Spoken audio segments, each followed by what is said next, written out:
नमस्कार दोस्तों, स्वागत है आपका हमारे चैनल पर। आज हम पढ़ेंगे बजट 2026-27 के बारे में, जो कुछ महत्वपूर्ण बातें हैं। मुझे पता है आप लोगों ने बहुत सारी वीडियो बजट के बारे में देख रखी होगी, तो उसी को लेकर मैं भी एक वीडियो लेकर आया हूँ, जिसमें हम बजट के बारे में कुछ महत्वपूर्ण बातें पढ़ेंगे। तो आइए शुरू करते हैं। सबसे पहले जो बजट है वो 2026-27 के बारे में है, जो 1 फरवरी को हमारे फाइनेंस मिनिस्टर श्रीमती निर्मला सीतारमण ने जारी किया था। तो आइए इसके बारे में जानते हैं। तो जो सबसे पहले है जो बजट है उनको ये हमारे श्री प्रेसिडेंट है श्रीमती द्रौपदी मुर्मू जी। तो जो बजट होता है वो एक धन विधेयक होता है और किसी भी धन विधेयक को प्रस्तुत करने से पहले राष्ट्रपति की पूर्वानुमति आवश्यक होती है। इसी कारण ये जो हमारे वित्त मंत्री है निर्मला ताई, इन्होंने प्रेसिडेंट द्रौपदी मुर्मू से अनुमति लेकर बजट पेश किया। अनुमति लेने के पश्चात जो होती है हलवा सेरेमनी, तो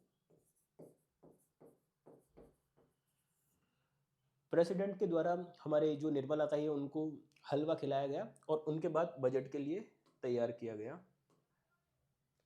तो इस बार के जो बजट में जो कुछ खास बातें हैं कि जो हमारे निर्मला सीतारमण है ये 9वीं बार बजट पेश कर रही है। और अब की बार जो इन्होंने जो अपने ये जो साड़ी पहन रखी है ये है कांजीवरम की सिल्क की साड़ी, जो तमिलनाडु की है। क्योंकि आजकल जो एग्जाम हो रहे हैं आरपीएससी और आरएसएसबी के, उनमें कुछ भी पता नहीं है, कुछ भी पूछ सकते हैं। तो इसी कारण इस चीज का आप ध्यान रखिएगा। ये जो है कांजीवरम सिल्क की साड़ी है जो तमिलनाडु की है। तो इसके बाद में इससे पहले अपन बजट के बारे में कुछ और जो बेसिक डिटेल है वो जान लेते हैं। बजट है ये हमारे आर्टिकल 112 में है और पूरे संविधान में कभी कहीं भी बजट शब्द का उल्लेख नहीं है। उसे एनुअल फाइनेंशियल स्टेटमेंट के नाम से जाना जाता है, यानी वार्षिक वित्तीय विवरण के बारे में। भारत का जो सर्वप्रथम बजट है वो 1860 में जेम्स विल्सन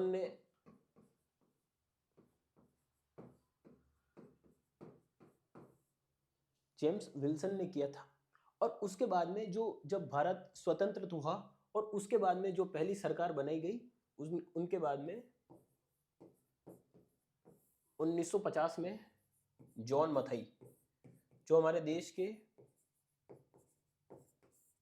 प्रथम फाइनेंस मिनिस्टर थे, उन्होंने जारी किया। और निर्मला ताई ने ये 9वीं बार बजट पेश किया है। इनसे पूर्व जो हमारे वित्त मंत्री थे श्री मोरारजी देसाई साहब, उन्होंने 10 बार बजट पेश करके रिकॉर्ड बना रखा है। अगर इनके बाद और निर्मला ताई पेश करती है और उसके बाद एक बार और करती है तो फिर इनका हो जाएगा 11 बार और कुल मिला के फिर इनका एक रिकॉर्ड बन जाएगा। और अब तक की सबसे ज्यादा बार जो महिला है वो बजट पेश कर चुकी है वो है हमारी निर्मला सीतारमण जी। ठीक है, तो अब जानते हैं बजट के बारे में कुछ महत्वपूर्ण विषय। इस बार का जो बजट है तो सरकार ने इस पर 3 कर्तव्य हैं, उन पर ये बजट पेश था।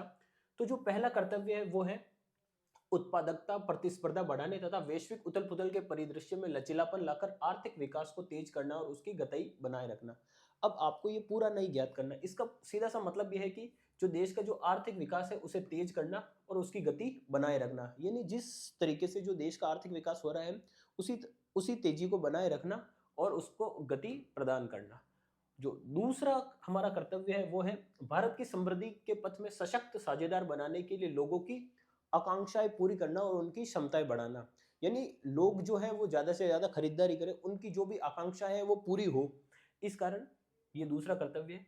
और जो तीसरा कर्तव्य वो है सरकार की सबका साथ सबका विकास के दृष्टिकोण के अनुकूल, यानी सबका विकास यानी समावेशी विकास।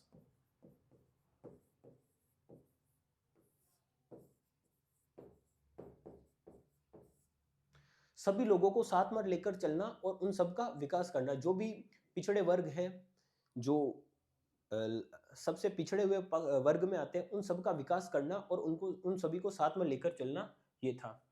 इसके इस बार का जो बजट अनुमान था वो था कुल 36.5 लाख करोड़ और रहने का है 53.5 लाख करोड़। इसके अलावा ये जो सारी डिटेल है ये है, मैं इनके बारे में जो आपको महत्वपूर्ण जानकारी है वो बता देता हूं आपको।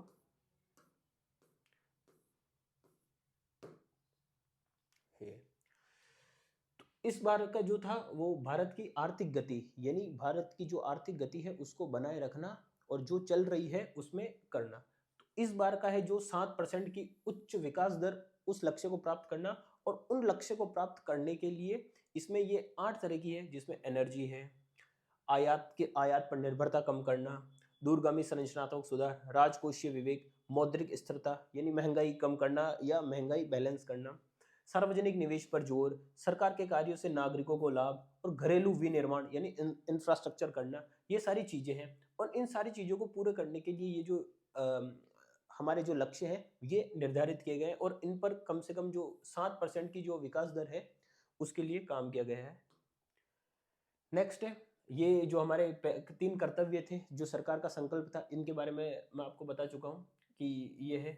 और इन्हीं जीएसटी का सरलीकरण, श्रम संहिता और अनिवार्य गुणवत्ता और नियंत्रण आदेशों के विवेकीकरण सहित लगभग 350 से ज्यादा सुधार किए हैं। इसी कारण इसको सुधार एक्सप्रेस का नाम दिया गया है। इसमें कई उच्च स्तरीय समितियों का गठन किया गया।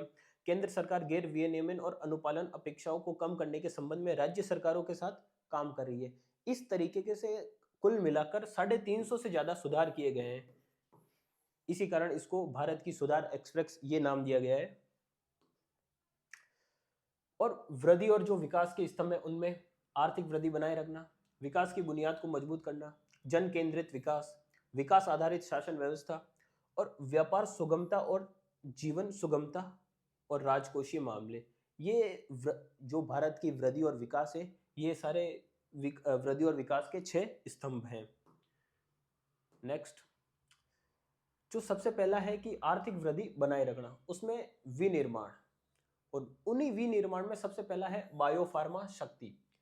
फार्मा यानी जो दवाइयों से रिलेटेड होता है और बायोफार्मा शक्ति यानी दवाइयों बनाना, उनके मामले में भारत को बहुत बहुत आगे तक ले जाना। और सीपीएससी में हाईटेक टूल रूम, कंटेनर विनिर्माण की स्कीम, वस्त्र उद्योग के लिए एकीकृत कार्यक्रम। वस्त्र उद्योग के लिए इसलिए क्योंकि इससे पहले जो हमारा वस्त्र उद्योग था वो बांग्लादेश पर निर्भर करता था, लेकिन अभी कुछ समय से भारत और बांग्लादेश के रिश्ते सही नहीं चल रहे। इसी कारण ये जो वस्त्र उद्योग है इस पर जोर दिया गया है। इसके साथ ही इलेक्ट्रॉनिक्स कंपोनेंट की विनिर्माण स्कीम, उच्च मूल्य प्रौद्योगिक उन्नत विनिर्माण अवसंरचना उपकरणों के घरेलू विनिर्माण को मजबूत करना, 200 पुराने उद्योग समूह को पुनर्जीवित करने की स्कीम, यानी जो 200 वर्ष पुराने हैं जितने भी हैं उन सारे उद्योगों को वापस पुनर्जीवित किया जाए, उन पर काम किया जाए, इसकी है। और इंडिया सेमीकंडक्टर मिशन ISM 2.0 ये सबसे इंपॉर्टेंट है, क्योंकि आज जो भी इलेक्ट्रॉनिक्स का सामान होता है, फोन, मोबाइल, लैपटॉप वगैरह जो भी हो, उन सब में सेमीकंडक्टर का काम बहुत होता है। इसी कारण ये सेमीकंडक्टर मशीन 2.0 लॉन्च किया गया है। इसके साथ ही खेल कूद के किफायती सामानों के विनिर्माण के लिए समर्पित पहल, यानी जो हमारा देश है खेल में जो पीछे हैं उन्हीं खेल जरूरतों को पूरा करने के लिए खेल कूद की जो भी सामग्री होती है उनको पूरा करने के लिए एक पहल की गई है। घरेलू उत्पादन बढ़ाने के लिए 3 समर्पित रासायनिक पार्क बनाए जाएंगे। और उसके साथ रेयर अर्थ परमानेंट मैग्नेट अनुसंधान खनन प्रसंस्करण विनिर्माण के लिए स्कीम, यानी जो भी रेयर अर्थ मटेरियल होते हैं उनके लिए ये एक स्कीम है। रेयर अर्थ मामले के लिए जो सबसे पहले स्थान पर है वो है चाइना, यानी चीन का एक अधिकार है उसमें। इसी के साथ ही एक रेयर अर्थ कॉरिडोर बनाया जाएगा और ये कॉरिडोर लगभग 4 राज्यों में होगा, उसमें केरल, तमिलनाडु, आंध्र प्रदेश और ओडिशा, इन 4 राज्यों में ये rare earth permanent magnet corridor बनाया जाएगा, जिसमें जो भी रेयर अर्थ मटेरियल है उनको खोजा जाएगा और उनको जो भी है भविष्य के लिए उनका उत्पादन के लिए उस पर जोर दिया जाएगा। नेक्स्ट है विनिर्माण की गति प्रदान करने के लिए वेयर हाउस कंपोर्टिंग, जोल निर्माता, एयरक्राफ्ट विनिर्माण, यानी जो हमारी एविएशन है। अभी आपने सुना होगा कि कुछ समय पहले जो इंडिगो के थे फ्लाइट थे वो कम से कम 1000 से ज़्यादा रद्द हो गए थे। बहुत सारे लोगों के काम नहीं हो पाए थे, अपनी गंतव्य स्थान तक नहीं पहुंच पाए थे। इसी कारण जो एयरक्राफ्ट निर्माण है बहुत ज़्यादा से ज़्यादा इसमें भागीदारी करके इंडिया को जो भारत का जो विमान उद्योग है उसको भी बहुत आगे तक ले जाना। उसके साथ ही अनुरक्षण मनोरम हवाई जहाज के जो भी इकाइयाँ उनको निर्माण, ये इन तरीके की ये सारी चीजें हैं, ये जो भी अपने देश में विनिर्माण है उनके लिए है। नेक्स्ट है जो एमएसएमई है,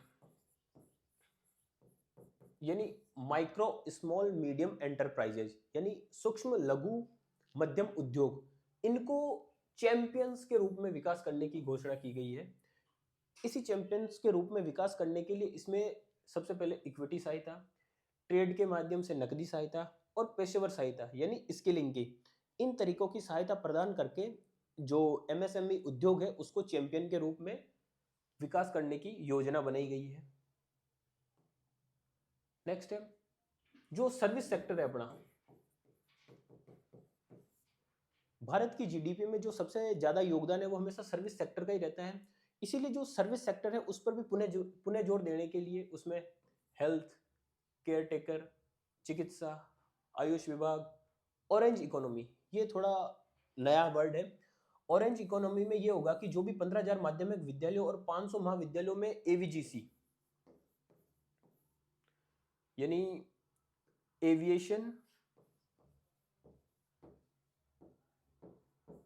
विजुअल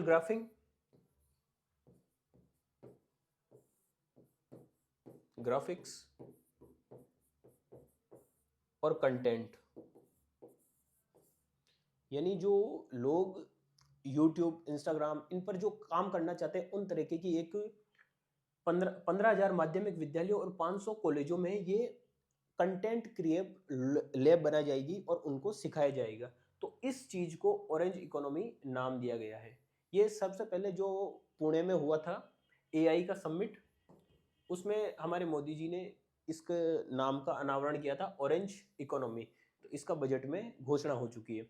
उसके साथ ही डिजाइन में और खेल कूद में खेलो इंडिया मिशन, एकीकृत प्रतिभा विकास मार्ग, व्यवस्थित प्रशिक्षण विकास, विज्ञान प्रौद्योगिकी एकीकरण तथा खेलकूद संबंधी अवसंरचना का विकास, इन सारी चीजों, ये जितने भी सर्विस सेक्टर है इन सब पर काम किया जाएगा।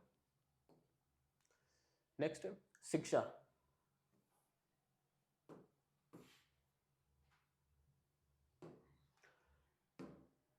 शिक्षा एवं औद्योगिक लॉजिस्टिक गलियारे के आसपास 5 विश्वविद्यालय यानी 5 यूनिवर्सिटी है वो उनका विकास किया जाएगा।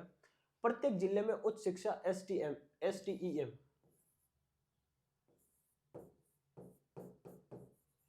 यानी साइंस, टेक्नोलॉजी, इंजीनियरिंग और मैथमेटिक्स, इन 4 जगहों पर महिलाओं के लिए प्रत्येक जिले में छात्रावास खोले जाएंगे और जो 4 टेलीस्कोप अवसंरचना सुविधाओं की स्थापना की जाएगी। उसके साथ ही पर्यटन में शिक्षा, उद्योग और सरकार के बीच में एक राष्ट्रीय आतिथ्य संस्थान की स्थापना की जाएगी।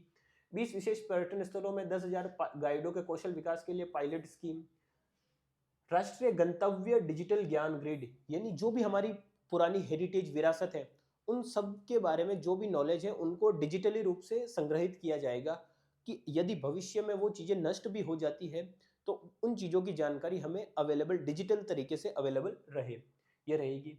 उसके साथ ही ये इंपॉर्टेंट है थोड़ा, mountain trails, turtle trails and bird watching trails, ये पर्यावरण के लिए इन चीजों का विकास किया जाएगा।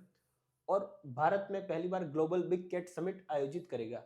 जो ग्लोबल बिग कैट समिट है इसकी स्थापना भारत ने ही की थी और अब इसका जो पहली बार इस समिट का आयोजन है वो इंडिया करेगा।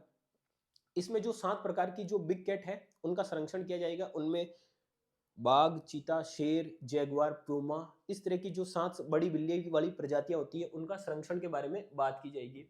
और 15 भू पुरातात्विक स्थलों को जीवन अनुभव जी ने सांस्कृतिक गंतव्य के रूप में विकसित करना, यानी जो हमारी हड़प्पा कालीन सिंधु घाटी सभ्यता की है जैसे धोलावीरा, लोथल, राखीगढ़ी, इन सब क्षेत्रों का विकास करके विकास किया जाएगा इनका।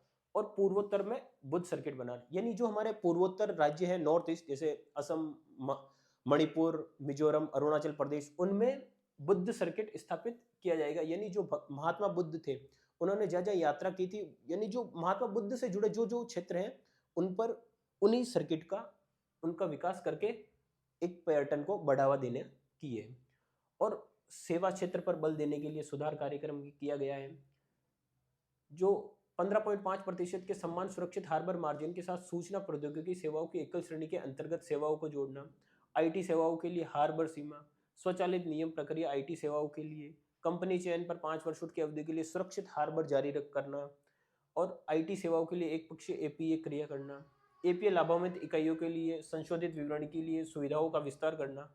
इन सारी चीज़ों की जो सर्विस सेक्टर है हार्बर, यानी जो भारत की जो जहाँ से व्यापार होता है हार्बर, उनको भी विकास किया जाएगा।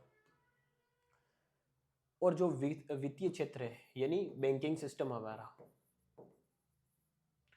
उन बैंकिंग सिस्टम का भी विकास किया जाएगा। 1000 करोड़ से अधिक के म्युनिसिपल बॉन्ड्स के एकल निर्गम के लिए 100 करोड़ का प्रोत्साहन, अमृत वर्तमान योजना जारी रहेगी। इस तरह की ये जो योजनाएं हैं, जो भारत का जो बैंकिंग सिस्टम है उसको सुदृढ़ और सुव्यवस्थित करेगा। और कृषि से जो जुड़े क्षेत्र हैं उनमें भी उत्पादकता बढ़ाकर किसानों की आय में वृद्धि करना, उनमें बागवानी के लिए समर्पित, जैसे जो कम उपज वाले जैसे अखरोट, बादाम, काजू, इस तरह की जो है फल उद्यान, उनका विकास किया जाएगा उनके लिए। और पशुपालन व्यवस्था की जाएगी। उच्च मूल्य कृषि की सहायता, भारतीय काजू और कोको के लिए समर्पित कार्यक्रम, मत्स्य पालन, चंदन और भारत विस्तार। इन चीज़ों को लेकर भारत की जो कृषि है उसमें सहयोग किया जाएगा, और जो भी किसान है उनकी आय में वृद्धि की जाएगी। और जो है अवसंरचना यानी infrastructure,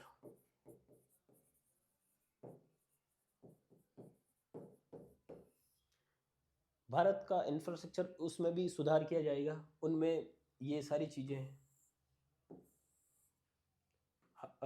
aeroplane, railway station, ship, घर, इन सारी चीज़ों में योगदान दिया जाएगा। और इन जो भी इनका इंफ्रास्ट्रक्चर है उनको बढ़ाने में योगदान दिया जाएगा। इनमें जो सर है 5 लाख की जनसंख्या से अधिक आबादी वाले जो टीयर 2 और टीयर 3 वाली जो सिटीज़ हैं, उनकी अवसंरचना को ध्यान में रखकर उनके विकास पर जोर दिया जाएगा। और उसके बाद दीर्घावधि ऊर्जा सुरक्षा यानी एनर्जी के लिए, एनर्जी के क्षेत्र में, शहरीकरण के क्षेत्र में, ये मैंने बताया था टीयर 2 और टीयर 3 के जो उनके नगरों पर फोकस होगा। और 7 स्पीड वाले कॉरिडोर बनाए जाएंगे। उनमें ये थोड़ा महत्वपूर्ण है, मुंबई से पुणे, पुणे से हैदराबाद, हैदराबाद से बेंगलुरु, हैदराबाद से चेन्नई, चेन्नई से बेंगलुरु, दिल्ली से वाराणसी और वाराणसी से सिलीगुड़ी। ये पर्यावरण अनुकूल होंगे और इनको 7 स्पीड रेल कॉरिडोर के रूप में विकसित किया जाएगा। ठीक है। जन केंद्रित विकास,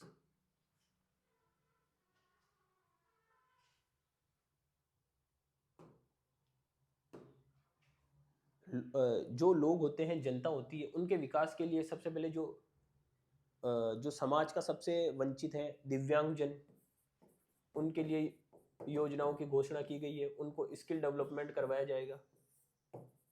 बुजुर्ग, वंचित व पिछड़ा वर्ग, गरीब, किसान, ये जो जितना भी जो है, इन पर, इनके विकास पर ध्यान दिया जाएगा। ये सारी चीजें इन्हीं के बारे में लिख रखी है, आप इसे एक बार पढ़ लीजिएगा। और इसके साथ ही विश्वास आधारित शासन, जो टीयर 2 और टीयर 3 प्रादेशिक ऑपरेटर के लिए ड्यूटी डेफरल अवधि 15 दिन से बढ़ाकर 30 दिन कर दी गई है। इसमें आयातक को समान ड्यूटी डेफरल सुविधा मिलेगी। सरकारी एजेंसियों को एईओ प्रत्यायन का लाभ उठाने के लिए प्रोत्साहित किया जाएगा। ये इस तरह की है, जैसे सीमा शुल्क में जो 3 वर्ष से बढ़ाकर 5 वर्ष कर दिया गया है। भरोसेमंद आपूर्ति चेन वाले नियमित किया जाएगा। इस तरह की ये सारी जो भी इंपोर्ट करते हैं तो उन व्यवसायियों के लिए, इनमें जो व्यापारी है उनके लिए ये छूट प्रदान की गई है। कैंसर की दवाइयों में छूट दी गई है। कार्गो में डिजिटल विंडो कर दिया है। सीमा शुल्कों में 2 वर्षों में आरंभ कर दी जाएगी। और जो विदेशी टूर प्रोग्राम है उसमें धनराशि के निर्धारण में 5 और 20% से घटाकर उसको सिर्फ और सिर्फ 2% कर दिया गया है। ये इस तरह की है, ये सब अपने जो व्यापार को सुगमता से बढ़ाने के लिए किया जाएगा। और नेक्स्ट है ये जो 16वां वित्त आयोग, इसमें जो बजट में जो 16वां वित्त आयोग है उनकी सिफारिशों को भी ध्यान में रखा गया है और सरकार ने 41% के विवरण के उधर हिस्से को बनाए रखे, यानी जो 41% हिस्सा जो राज्यों को दिया जाता था उसको वैसा का वैसा ही रखा है। और 2026-27 के लिए 1.4 लाख करोड़ का प्रावधान कर दिया गया है जो गवर्नमेंट राज्यों को देगी और उनके साथ विकास का काम करेगी। और उनके साथ ही जो राजकोषीय सम्मेलन केंद्र सरकार द्वारा 2030 तक 50+1 यानी 50% तक जीडीपी का जो ऋण है उसको रखा गया है। ठीक है। और घाटे की प्रवृत्ति, ये जो हमारा 2022 में कितना था, 23, 24, 25, 26 ये था, ये सब कितना घाटा था उसके बारे में देखें। अब जो भारत में जो पैसा है, रुपया है, वो आता है, वो कहाँ कहाँ से आता है?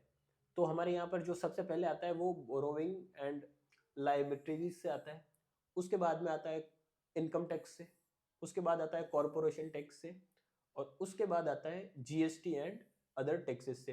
तो ये सारा जो लिख रखा है यानी टोटल 100 रुपए है, मान लीजिए 100 रुपए है, वो 100 रुपए में कहाँ कहाँ से कितना क्या प्रतिशत आता है, तो इन सारी चीजों से सबसे ज्यादा। और जाता कहाँ है, तो जो सबसे ज्यादा जो पैसा जाता है वो जाता है स्टेटस शेयर ऑफ टैक्सेस, यानी जो भारत के राज्य हैं उनको उनके विकास के लिए जो केंद्र सरकार उनको पैसा देती है, तो सबसे ज़्यादा वहाँ जाता है।